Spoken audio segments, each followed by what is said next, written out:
Danielle. Welcome to Spark TV. Hi, Danielle. Thanks so much. So good to be here. I am so excited because we've already spent 10 minutes gas bagging before we hit We record. can't help it. We can't I help know, it. it's so good. It's so good. So, look, let's get out of the way first who you are and what you do, because I'm so keen to chat to you. Amazing. Thanks so much for having me. I'm thrilled. So, I'm Alicia Nagle. I'm the CEO and founder of a company called Zonely, which is this is the branding, which I'm very proud of. Love it. Zonely is an early stage tech startup in the social sports space. So essentially, loneliness and mental health and connection and inactivity, they're all really big, serious problems in the world. Mm-hmm. And so what Zonely does is we connect people with each other through a platform called Zonely and to venues so that they can go and play sport and activity. So it's a really easy, seamless way to kind of get people to chat, to connect, and to go out and exercise. I think that's really, really important.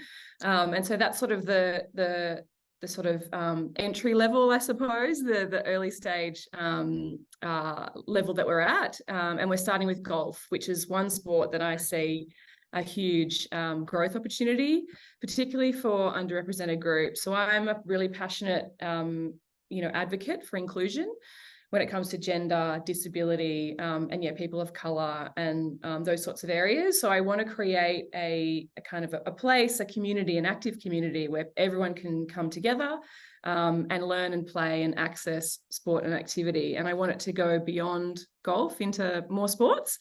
And so me as a human, my background is actually in customer experience marketing. So I've always been in the world of building really inclusive and best practice experiences for customers, whether it be brands, products, services, and things like that. So I've kind of always been in the strategy world in marketing. And I'm an ex-athlete, I suppose you could say, not at a high level, but I've always played lots of I was sport. wondering where the sport connection was going to come in. So I've always played sport, and I love the sort of the community aspect and the team aspect and the way that we can kind of get fit and health and just stay healthy. I think it's all about being healthy. So and sort of that kind of also that sort of sporting background of mine. I'm also from a golfing family. Cool. So that's why golf was the first sport that we wanted to launch into. So my grandfather was Alicia Nagle, who is a pioneer of Australian professional golf. So back in the 50s and 60s, he won over, I think, 80 or 90 tournaments around the world. So I guess what I say is, like, I was born into a golfing family. My blood runs green.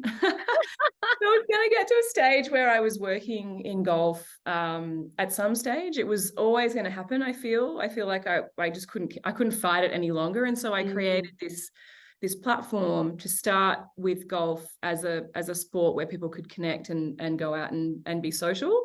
And then I just had this kind of epiphany, it could be bigger than golf, actually, and it will be. So it's super exciting early stages, but we're going really well. Oh my God, I love it so much. I'm literally looking out at a golf course right now. Amazing. So this is fantastic. I have played golf once in my life, and I've done lots of the, what do you call it, driving range expeditions. I'm horrible at it, but it's so much fun. So it's hilarious. I actually love it because I always thought golf was quite intimidating until so my husband and when I met his brothers, we went out for the day playing golf, and I'm like, oh great, what an awesome introduction to family is a day of golf. And I'm like the most unathletic person. I tell you what, it was the most fun I have ever had. I think it helped that they didn't care as long as I wasn't going to be a dick about it. Like, they were quite happy for me just to have a go and to try and all that kind of stuff. So that was really good. But it actually surprised me as how social it was.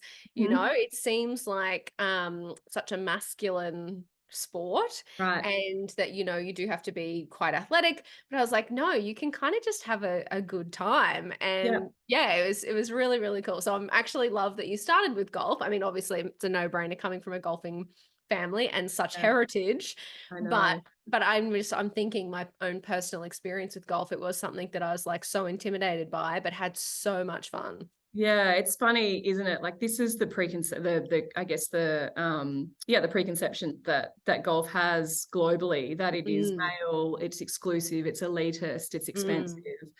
And they're all the barriers that I'm trying to shift, trying to get more Love people it. like you who Yes. you had to go once in a while, or go to the driving range, or go to Yeah. go to putt.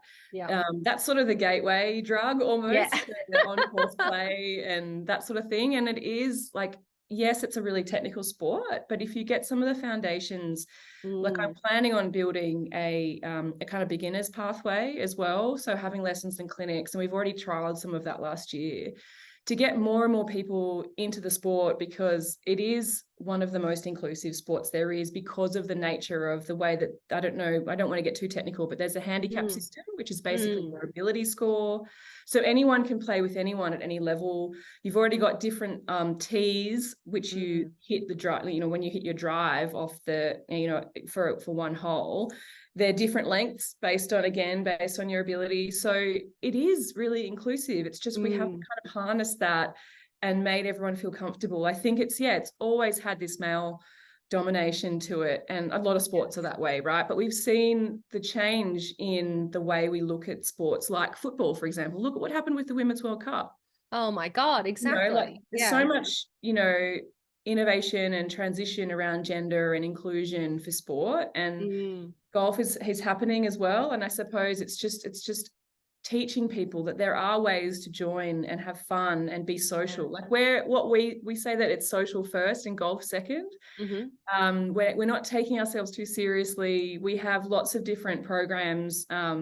So we've introduced a day, once a month. It's called Ambrose, and that's basically a teams event where the 4 people that are in the group, you all tee off from the same place. And so then you Mm-hmm. hit a ball, and then you hit the best ball. So there's ways that people can actually play together that might be absolute beginners, and Yes. are combined with, a team that has seasoned golfers. And it's actually really fun. And Yeah. it doesn't matter. And I'm trying to say, like, doesn't matter your ability. It doesn't matter, if you only hit one good shot a day. Like, we're here to kind of break down that stigma and get more and more people active, enjoying life, and building that community. So there's a lot of people that have joined Zonely that haven't found, this type of community elsewhere. Mm.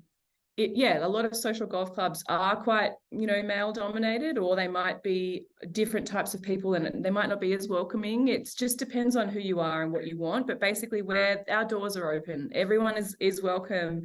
And that's the whole point. I think getting people to play together, and in a respectful and kind way too, we take our sort of, security and privacy and respect really, really seriously. So it's like, whilst it's fun, it's also, I'm building a code of conduct, which is about respect and kindness and making sure everyone's really encouraging. And I Mm. think, traditionally golf has maybe not been as encouraging when you're potentially, like, I don't know, hitting it in the bushes or what have you. So there's sort of things that I'm learning on the way, and I'm bringing all of my community along with me.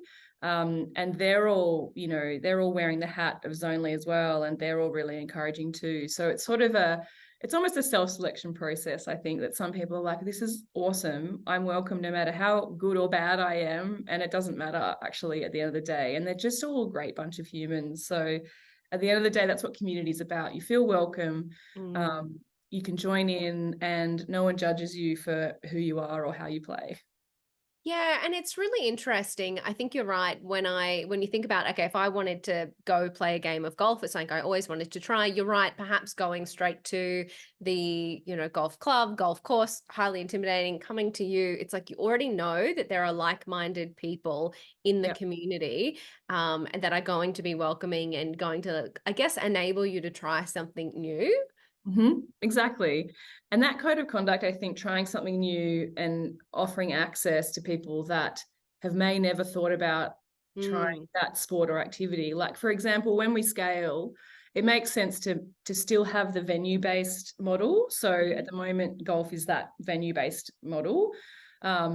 And then so we might launch into all the racket sports, so like tennis, for example. But then there's things like rock climbing, where mm, people, the amount of feedback I get from different people who play or, do different sports and activities, and they're like, you do actually need, for rock climbing, you need a spotter. You need someone Yeah. to be, and it needs to be quite specific, because you sort of need to be the same weight or height and things like that. So Mm. there's people coming at me saying, oh, there's always signs up at my rock climbing center, like, oh, I climb on a Thursday afternoon, and who wants to come on a Saturday? And this is like my, Yeah. I'm really, really good, or I'm average. And so imagine if there was like one platform where you could just sign up, become a member, and then just Mm. try all these different sports. And then, you do what I mean? Like, it's a no-brainer. It's like a booking.com, but for social sport. It's just, I love it. yeah. It's so cool because you're so spot on, right? Especially if you're an individual who wants to try something new and your partner's not interested, or your friends aren't interested, or you don't have a partner, you don't have friends, you're feeling a bit isolated, feeling a bit lonely, and you want to try something new. There's a lot of sports that feel a little bit prohibitive to doing that, like the golf or the rock climbing or whatever it might be. So having a place where you can go and just feel welcome and go, what do I want to try today? I think it's fucking genius. It's awesome. I love it. Fucking awesome. Yeah. Well, I guess that's the challenge. Like, there's so many other sports that have been, or so many other, industries that have used technology, or let's say booking aggregators, or even the connection piece. Like, we've got all the dating apps, right? There's a million of them, and we all know how they work. You have a radius of where you want to go. You have age bracket of who you want to meet. And then you kind of need to sift through the commonalities of things. And then obviously with dating, it's a bit tricky because, the algorithm, that doesn't tell you about chemistry. Yeah. So I think what we're doing is we're kind of taking some of that technology and then creating a platform where, people can use the same kind of idea around my location, the type of people I might want to meet, and those sorts of things, and the type of sport I want to play. And then they just can book really easily through the platform as well. So yeah, I just think, hotels, hospitality, it's all kind of been done, but there isn't this kind of, I guess, progression or advancement using technology for sport or activities in a way that's been done, with Airbnb, for example, or like I said, booking.com. I think there's a huge disruption that's ripe in this. And I love it because, there's a huge, obviously you've said social a lot, but I think, and I assume this connects very heavily to loneliness, to mental health. I think about COVID times where we're all trapped inside. And I think about, so my personal experience, I've just moved to a regional location in the last 2 years. So from a big city for 30 odd years to now regional center.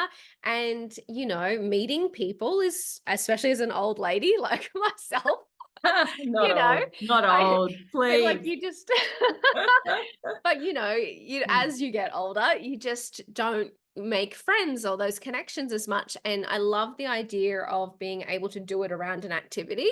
How daunting would it be to ask someone out for a cup of coffee if you're just trying to make a new girlfriend in a new city? But like going and doing something and being a part of a social group, I think is really, really important for a lot of different communities. Yeah, absolutely. So you've hit the nail on the head there, because again, it's about the commonality. So there's Facebook groups galore for every different area and every different activity or thing. And then you can jump in there, but it still isn't easy. You've still got the pain point of messaging that person saying, well, I can play tennis on a Tuesday night. Like, how about you? Or I'm only free on Sundays. And that exists as a pain point across all sports, across the golfers I chat to. One of the reasons they've joined is that they do have some golf buddies that they play with, but they're not all free at the same time. Yeah. So it's like, it's also the traveling piece. So I envision Zonely to be global, so that if you were to travel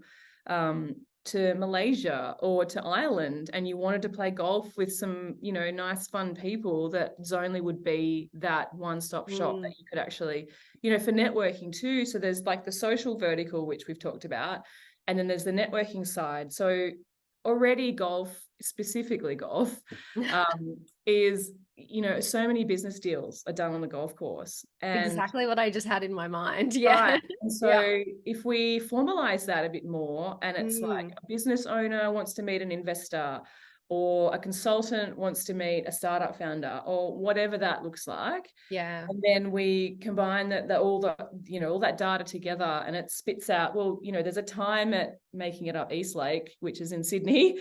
And here's the four of you, and you can have a chat instead of in a stuffy old boardroom. So there's that. There's also, I've been chatting to a few different partners, enterprise level partners, about Zonely being an employee engagement tool as well. So getting people together that are, you know, cross-functional teams potentially, and then taking them to the driving range and having a hit, and then doing a bit of, you know, team bonding, or doing it at the at a tennis court, for example. And yeah, I just there's so much opportunity, but there's also a huge underutilization of these venues as well.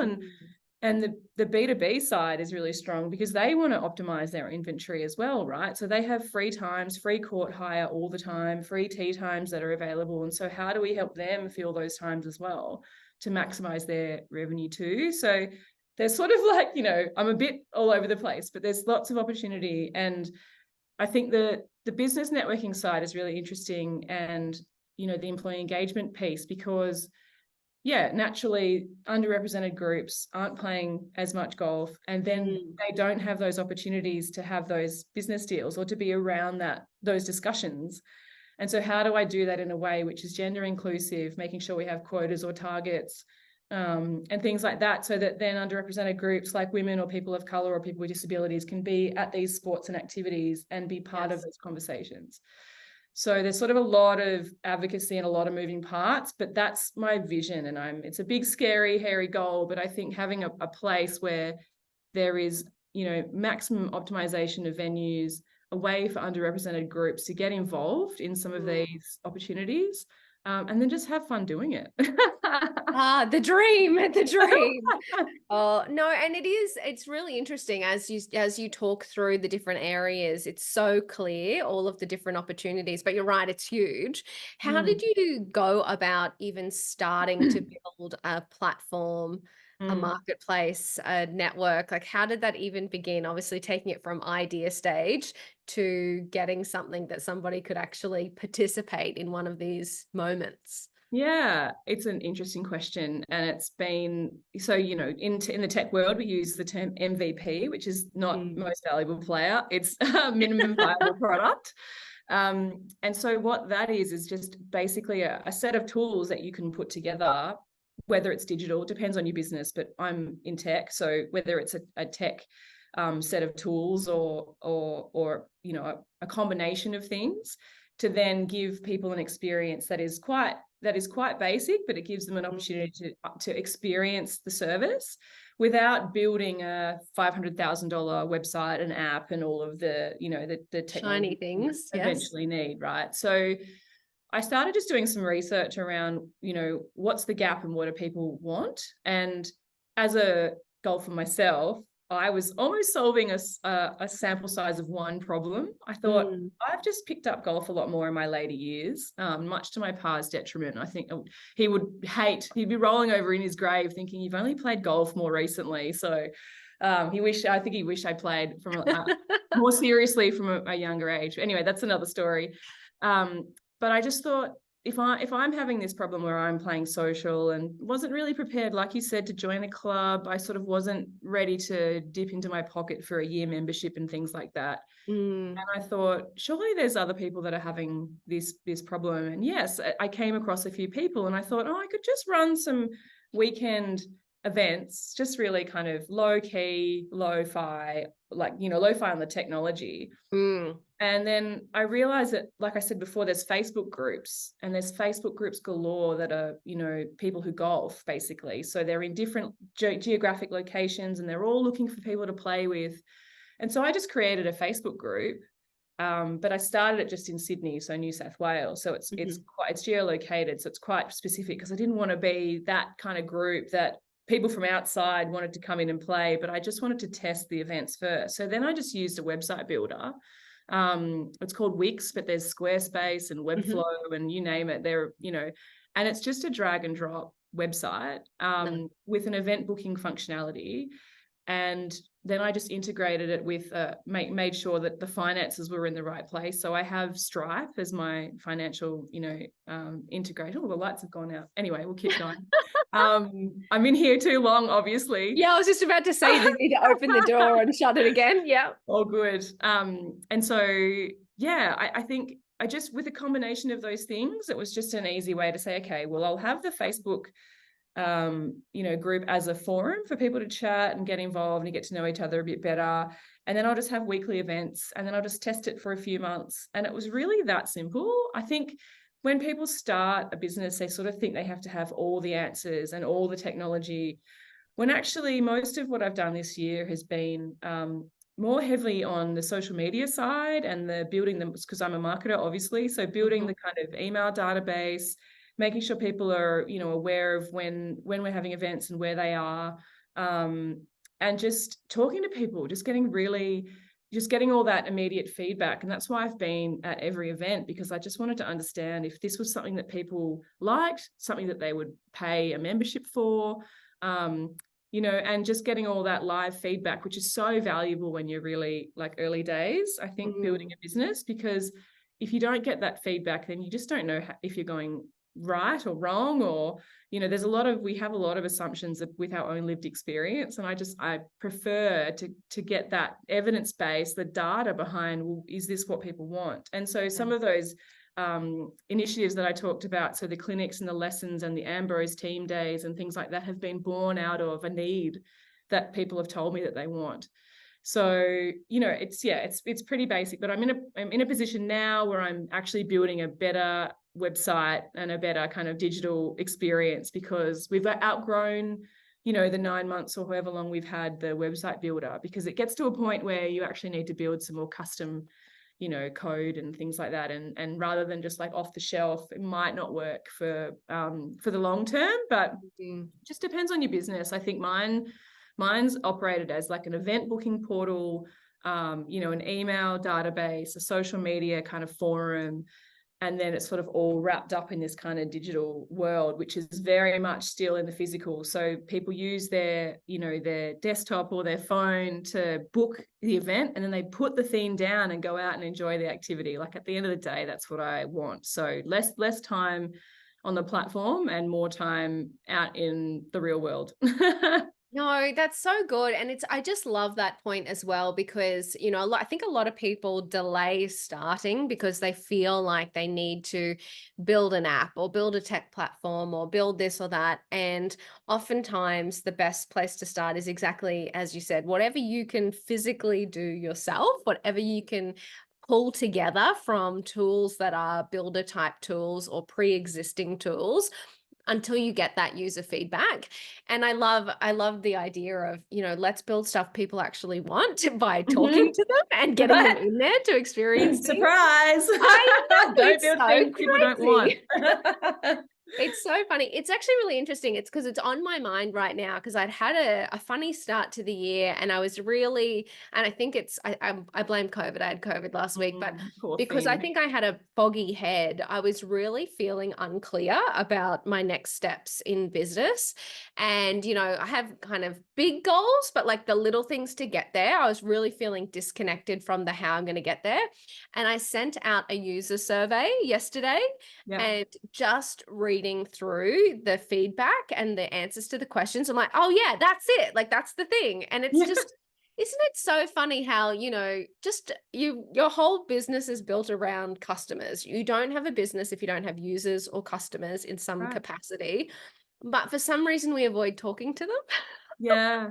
And it makes such a huge difference, and like really helps the roadmap and knowing what next step to take and knowing if we're heading in the right direction when we just talk to them and listen to their answers. Exactly right. And I think you've also got to understand, when you're first building something, your first 20 or 100 customers, they're your super fans. If they keep coming back to you, you need to listen to them. And admittedly, it's been quite disparate. I have seasoned golfers. I have golfers who are using Zonely as a supplement. So they already have a membership at a golf course, but they're using this because they want access to more courses. Yeah. I've got people who've never, ever, ever played before. I've got people who are ex-athletes of, tennis. And so they've picked up golf now, later in life. There's a variety. And so whilst it's amazing to listen to all of their feedback, you then also need to distill that and be like, how can I, because you can't do it all. That's the challenge. Just like prioritization of,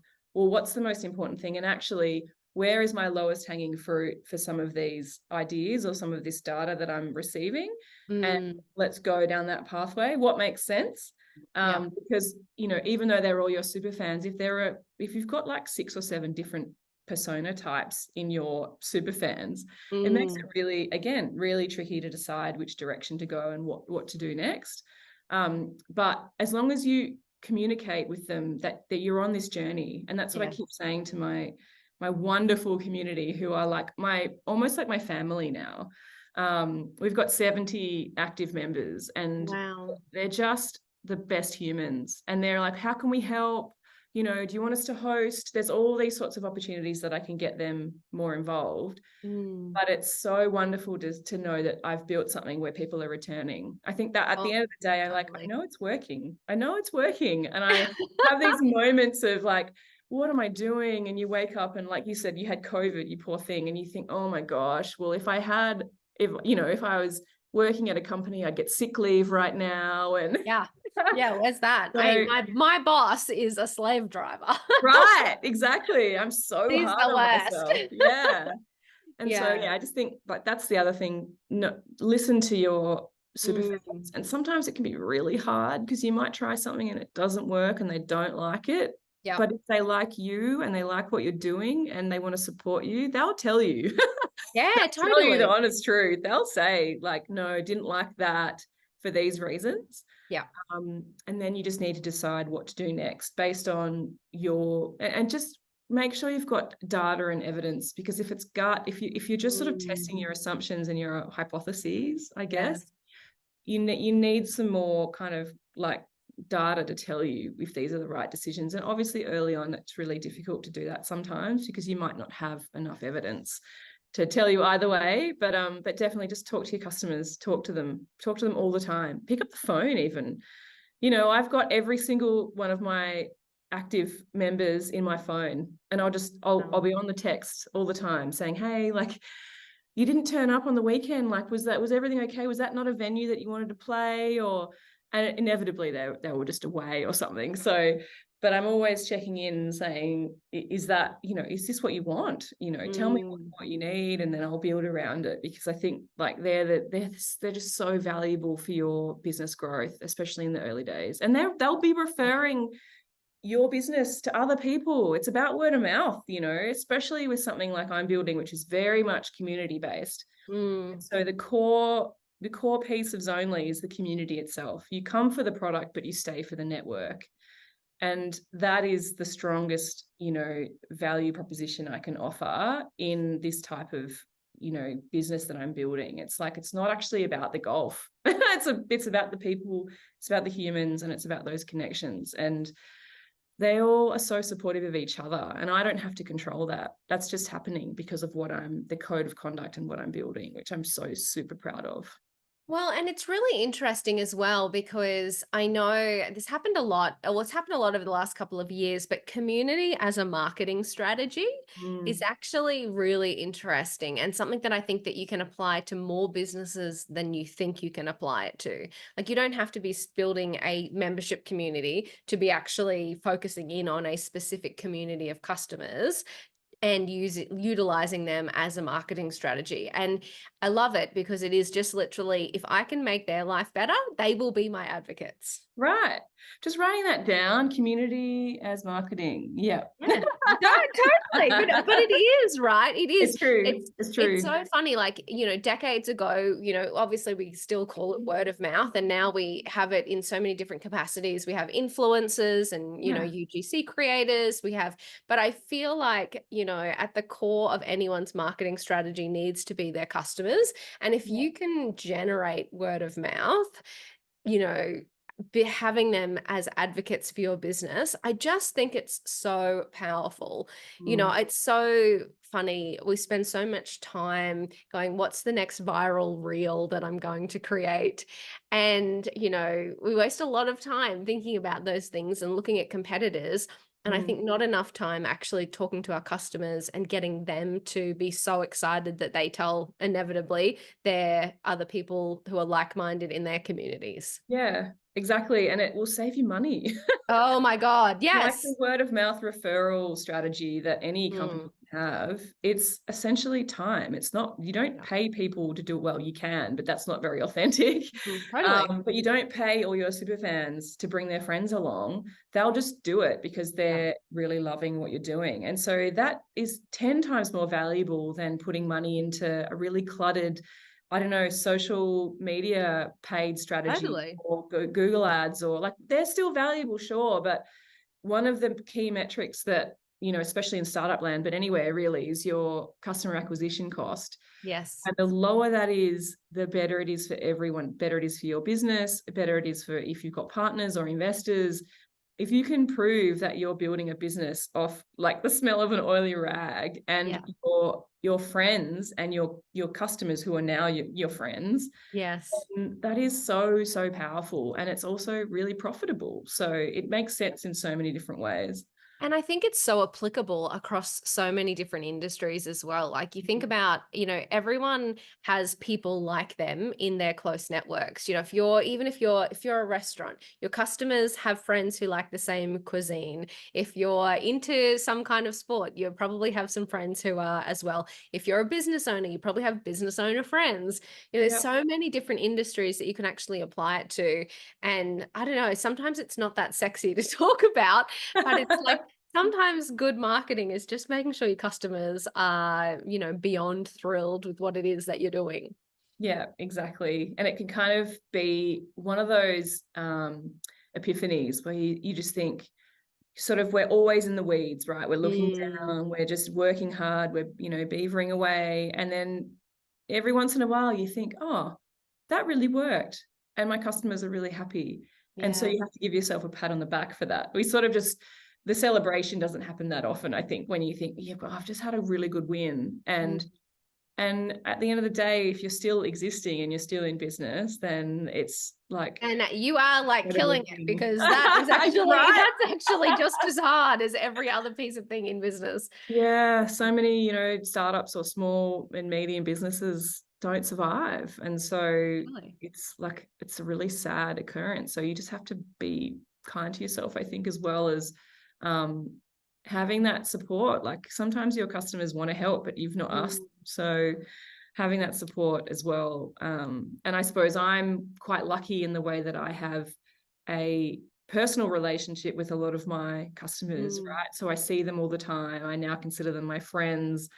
And then I get my golf needs met too. So it's kind Yeah. of a win-win. That's so good. It's actually hilarious. So I say that about this podcast. I'm like, this is my therapy. This is my business Yes. therapy. I just get to Love it. talk to amazing people. I always have conversations where I'm like, that's what I need in my life right now.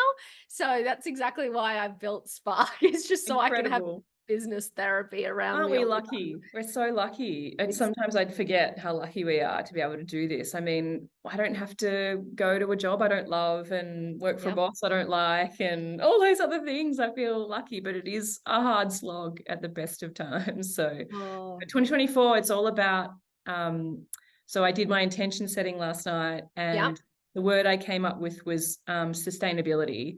So I am an eco warrior, and warrior as in concerned, but it's more about sustainability for my life and my work. So making sure that, yeah, I take the help when it's offered, or I ask for help, or I make sure I look after myself, my mental health, my physical health and well-being. Golf is great, and I do get out on the golf course, but then it's like during the week, you know, I don't want to suffer from productivity guilt. So how can I just make sure my business is, I'm prioritizing enough so my business is moving along, but I'm sort of making sure that I'm looking after myself and that I can build this business and grow it sustainably, both for me and for the business. So yeah, it's really going to be a really interesting 2024.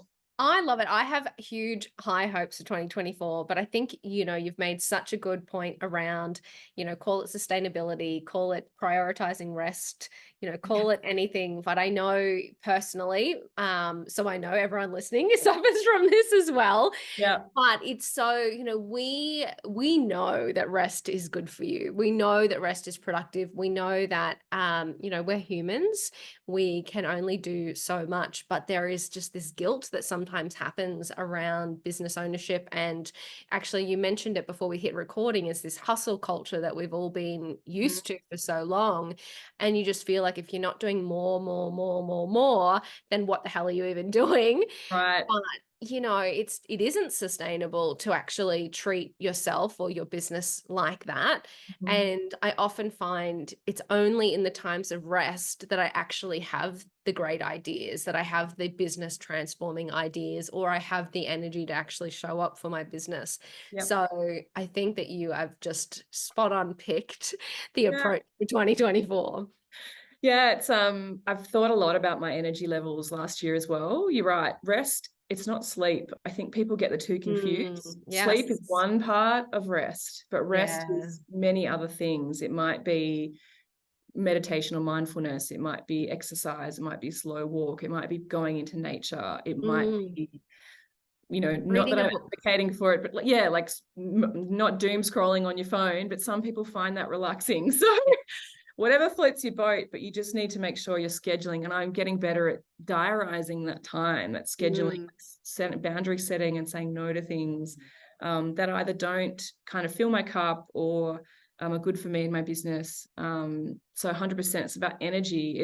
And as a business owner, you need to be able to have those reserves of energy, and just make sure that that it's a marathon, not a sprint. This business building, it's a long time. Expect everything to take longer, because it always does, especially with technology and those types of like e-commerce, and things will always take longer. So just be okay with that, and it's so funny. I'm starting an e-commerce to Spark this year. Excellent.